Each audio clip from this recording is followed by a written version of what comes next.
द्वादश के सभी बच्चों का हार्दिक स्वागत। अ, ये क्वेश्चन नंबर 4 का सलूशन है। कल कई बच्चे पूछ रहे थे कि क्वेश्चन नंबर 4 कैसे लगाएंगे। देखिए, क्वेश्चन नंबर 4 की बुक आपके पास सभी के पास है। अगर आप चाहें तो मैं आपको एक बार इस क्वेश्चन को भी पढ़वा देता हूँ। चलिए,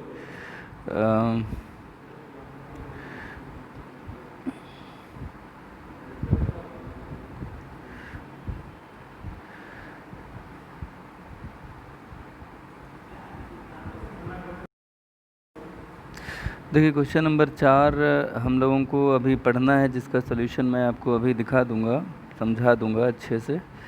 लेकिन पहले क्वेश्चन एक बार हल्का सा देख लेते हैं कि क्वेश्चन क्या है। जी, अनिल सुनील ये साझेदार हैं और 3:6, 2:6 और संचय 1/6 है।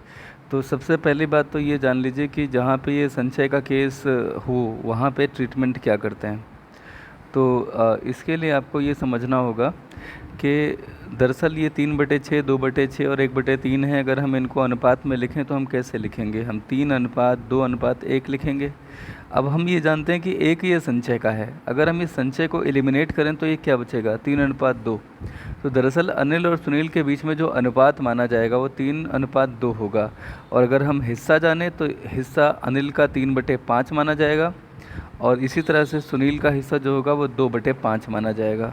ठीक, कोई भी रिज़र्व फंड हो या प्रॉफिट एंड लॉस हो, ठीक है, रिज़र्व फंड या प्रॉफिट एंड लॉस का बैलेंस या किसी भी प्रकार की गुडविल वगैरह, ये सब हम इसी अनुपात में 3:2 में हम इनके बीच में बांटेंगे। ये पहली बात जब ये संचय यहाँ पे दिया गया था। ठीक, दूसरी बात ये तो आपको पता ही है कि हम रिज़र्व को और प्रॉफिट एंड लॉस अकाउंट को 3:2 में, अभी 3:2 कहाँ से आई है मैं आपको बता चुका। 3:2 में हम इसे पार्टनर्स के कैपिटल अकाउंट के क्रेडिट में बांटते हैं। गुडविल 15,000 पहले से नज़र आ रही है, इसे 50,000 किया गया है। अब आपके पास ये विकल्प है कि आप इसे 50,000 अगर करते हैं तो जो 35,000 का डिफरेंस है आप इसे चाहें तो रिवैल्यूएशन अकाउंट के क्रेडिट साइड में दिखाएं, और या आप इसका अलग से ट्रीटमेंट करें कि ये जो गुडविल पहले से है 15,000, इसे पहले राइट ऑफ करें all partners capital account debit to goodwill account करके, यानी कि पार्टनर्स के कैपिटल अकाउंट के डेबिट साइड में आप ये वाली गुडविल दिखाएं जो यहाँ नज़र आ रही है पार्टनर्स कैपिटल अकाउंट में। और फिर जो ये 50,000 आई है इसका जो मूल्यांकन किया जाएगा कहा गया है, तो मूल्यांकन किया जाएगा में अब आपके पास 3 विकल्प होते हैं। आप चाहें तो प्रॉफिट एंड लॉस आप चाहें तो पार्टनर्स के कैपिटल अकाउंट के ज़रिए से एडजस्ट करते हैं। आप चाहें तो ख्याति खाता खोलें पूरे 50,000 से पहले और फिर उसके बाद में इसको राइट ऑफ करें। लेकिन यहाँ पर जो सबसे बेहतर करना रहता है, जो आसान रहता है, वो मैंने कहा था रिवॉल्यूशन अकाउंट में आप इसे दिखा सकते हैं। तो मैंने जो सॉल्यूशन अभी मैं आपको प्रस्तुत करूँगा उसमें यही किया है। ठीक, बाकी ये पेटेंट का मूल्य 3,000 से बढ़ाना है तो रिवॉल्यूशन के क्रेडिट साइड में आएगा। संयंत्र का मूल्य 15,000 अधिक किया हुआ है, मतलब कम करना पड़ेगा, तो ये रिवॉल्यूशन के डेबिट साइड में आएगा। ये कहाँ जाएगा? क्रेडिट में। देनदारों पर संदिग्ध ऋण के लिए 5% प्रावधान करना है, ऐसा कहा गया है। तो आप देख सकते हैं कि देनदार जो हैं ये 20,000 के हैं और 20,000 का अगर 5% निकालते हैं तो 1,000 होता है। 400 पहले से बना हुआ है तो आप रिवैल्यूएशन अकाउंट के डेबिट साइड में 1,000 - 400 यानी कि 600 दिखाएंगे। ये नया प्रोविज़न बना है तो ये आएगा कहाँ? रिवैल्यूएशन के डेबिट साइड में। इसके बाद में फिर बात आती है कि देनदारों और लेनदारों दोनों पर 3% कटौती का प्रावधान भी करना है। तो इसको हम बोलते हैं provision for discount on debtors. और ध्यान रखना, ये provision for discount on debtors जो बनता है वो जो भी डेटर्स की अमाउंट होती है, इसमें 20,000 है, उसमें जो प्रोविज़न फॉर बैड डेट होता है 1,000, वो घटाने के बाद जो रकम बचती है वो कितनी बचेगी? 19,000। तो 19,000 का आप यहाँ 19,000 का 3% निकालेंगे तो ये कितना आएगा? 19 यहीं 57, 570 रुपये।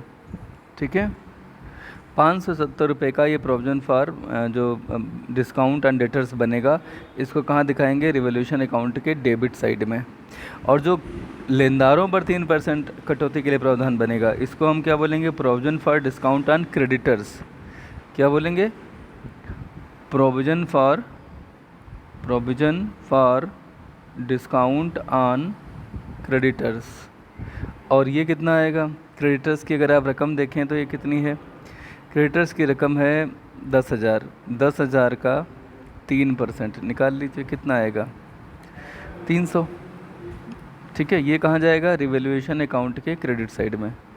इसके बाद में फिर बात आती है बीमा प्रीमियम। तो बीमा प्रीमियम की राशि जो थी वो सारी की सारी प्रॉफिट एंड लॉस में दिखा दी गई है, लेकिन इसे अब 870 पूर्वदत्त मानेंगे। आप जानते हैं पूर्वदत्त वे असेट्स होते हैं, और असेट्स को हम क्या करते हैं, असेट्स में बढ़ोतरी हुई है, असेट्स की बढ़ोतरी को रिवैल्यूएशन अकाउंट के क्रेडिट साइड में शो करते हैं। विनियोगों का मूल्यांकन 16,000 किया गया है। विनियोग पहले जो हैं ऊपर दिए गए हैं, कितने के हैं? विनियोग 20,000 के हैं, तो ये 4,000 की कमी है। ये 4,000 की कमी रिवैल्यूएशन अकाउंट के डेबिट साइड में जाएगी। ठीक है, बात शायद आपको समझ में आ रही है। किसके लिए? विनियोगों के लिए। ये 20,000 से घट के 16,000 रह गए हैं। 5,000 का कर्मचारी क्षतिपूर्ति का एक दायित्व है, ये एक इंक्रीज लायबिलिटी है, तो आप इसे रिवैल्यूएशन अकाउंट के डेबिट साइड में दिखाएंगे। क्या लिखेंगे? Claim for employee compensation. कितना? 5,000। और ये ध्यान रखिएगा कि ये न सिर्फ रिवैल्यूएशन अकाउंट के डेबिट में जाएगी, ये जो है जितने भी एसेट या लायबिलिटीज़ इंक्रीज़ होते हैं वो लायबिलिटीज़ एसेट और लायबिलिटीज़ में भी दिखाए जाते हैं क्रमशः। बाद में ये भी आता है कि जो सुनील है उनको भुगतान कर दिया। सुनील को भुगतान करने के लिए अनिल ने संयंत्र और स्टॉक की ज़मानत पर आवश्यक राशि ऋण ली है। तो जितना भी पैसा सुनील को दिया जाना है उसमें से जितना पैसा अवेलेबल है उसे घटा करके हम फाइनली क्या करेंगे, उसे घटा करके फाइनली हम बाकी की धनराशि को ऋण मान लेंगे। ये इसमें सिस्टम आएगा। तो हम इसका आपको सॉल्यूशन अब दिखा देते हैं कि हम इसे कैसे करेंगे। इसका जो सॉल्यूशन होगा उसे जल्दी से देख लेते हैं।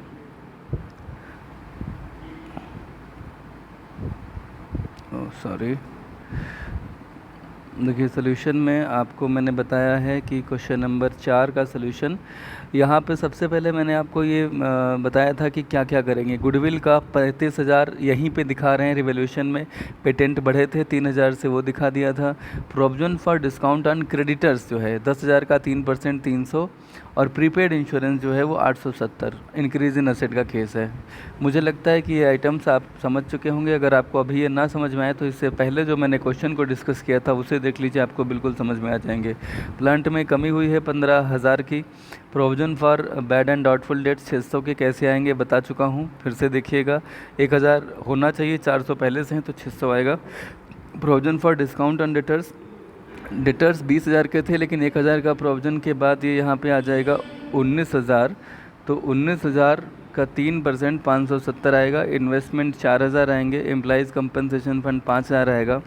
पार्टनर्स कैपिटल अकाउंट आप देख सकते हैं 14,000 का। ये जो प्रॉफिट आ रहा है रिवैल्यूएशन पे, ये इनके 3:2 में बांटा जाएगा। तो उसकी यहाँ पे इन्होंने गणना करके मैंने दिखा दी, 8,400 और 5,600 आएगा। फिर उसके बाद में पार्टनर्स कैपिटल अकाउंट बनाएंगे, सीधे सीधे बैलेंसेस उतारे हैं, रिजर्व फंड बांट दिया है, प्रॉफिट एंड लॉस बांट दिया है, और रिवैल्यूएशन पे होने वाला जो प्रॉफिट है वो बांट दिया है। इन्वेस्टमेंट सुनील ने लिए हैं आधे, 16,000 का वैल्यूएशन किया गया था, आधे सुनील ने लिए हैं, वो यहाँ दिखा दिए गए हैं। 52,000 पूरा पेबल अमाउंट आती है, तो 52,000 पूरा पे कर देंगे ऐसा माना जाएगा। इधर का टोटल 1,10,000 है, तो इनकी जो कैपिटल मान ली जाएगी अनिल की वो 1,10,000 मान ली जाएगी। फिर बैलेंस शीट बनाई गई है। बैलेंस शीट में आपको एम्प्लॉइज़ प्रोविडेंट फंड जितना था उतना लायबिलिटी मान के पूरा दिखाना है। क्रेडिटर्स जो थे उसमें से 300 डिस्काउंट घटा के 9,700 आएगा। जो लोन बैंक से लिया है वो 52,000 का देना था, लेकिन 5,000 पहले से कैश था, तो 47,000 का लोन मान लिया जाएगा। अनिल की कैपिटल 1,10,000 आप निकाल ही चुके हैं। कंपनसेशन फ़ंड जो एम्प्लॉइज़ का है वो 5,000 है। इस तरह से 1,89,700 आ जाएगा। इधर डेटर्स हैं 20,000 में से 1,000 घटा के 19,000, फिर 570 घटा के 18,430। प्रीपेड जो इंश्योरेंस एक्सपेंसेस हैं 870 हैं। स्टॉक का मूल्यांकन 30,000 का। इन्वेस्टमेंट 8,000 के बचे हैं। 16,000 का मूल्यांकन हुआ था जिसमें से 8,000 सुनील ले चुके, तो 8,000 बचे। पेटेंट जो हैं पहले 4,400 के थे, 3,000 का वैल्यूएशन में बढ़ोतरी हुई तो 7,400 हो गया। प्लांट जो है वो 75,000 के हो गए, और गुडविल 50,000 की हो गई। अगर आप ये गुडविल यहाँ ना दिखाते तो ये उतना ही आ जाता जितना आपका आंसर आया हुआ है। तो फिलहाल आज के लिए इतना ही।